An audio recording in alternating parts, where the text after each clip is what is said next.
News 18 Ramnagar. AIIMS में जेर इलाज लालू प्रसाद यादव की हालत में सुधार हो रहा है। उन्हें इंतहाई निगहदाश्त के यूनिट में दाखिल करा दिया गया है।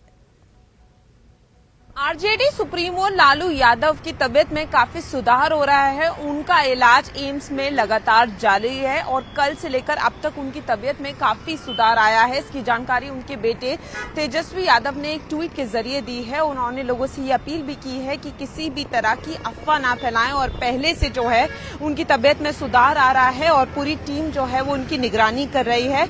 इस वक्त एम्स के कार्डियो किडनी रोग के जो डॉक्टर्स हैं, नेफ्रोलॉजी डिपार्टमेंट है, वो सब उनका जो है वो ख्याल रख रहा है क्योंकि उनके साथ एक किडनी की भी समस्या है, शुगर भी जो है वो ऊपर नीचे हो रही है। लेकिन हालांकि अभी जिस चलते उनको पटना से यहाँ शिफ्ट किया गया था उसमें काफी सुधार आया है और एम्स के डॉक्टर ही इस बात की परमिशन देंगे कि उन्हें आगे जो है किडनी ट्रांसप्लांट के लिए विदेश भेजना है या नहीं, क्योंकि अभी जिस तरीके से उनको 3 मल्टीपल फ्रैक्चर्स हुए हैं जिसके चलते उनका मूवमेंट नहीं हो रहा है। हालांकि इतना सुधार है कि उन्होंने थोड़ी बात भी की है, खाना भी खाया है, लेकिन अभी मूवमेंट नहीं है क्योंकि उनके पैर में जो है फ्रैक्चर है और कमर में भी उनको एक फ्रैक्चर है। तो मल्टीपल फ्रैक्चर्स की वजह से उनका मूवमेंट नहीं हो पा रहा है, लेकिन उनकी स्थिति पहले से अच्छी है और डॉक्टर्स की वो निगरानी में है। तो कल उनका चेकअप हुआ था और उसके बाद फैमिली का रुख सामने आया कि उनकी जो तबीयत है वो बेहतर है और लोगों की भी जो है लगातार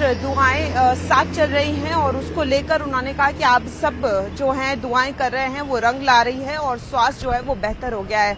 तो कैमरामैन प्रकाश के साथ फराह खान, न्यूज 18 दिल्ली।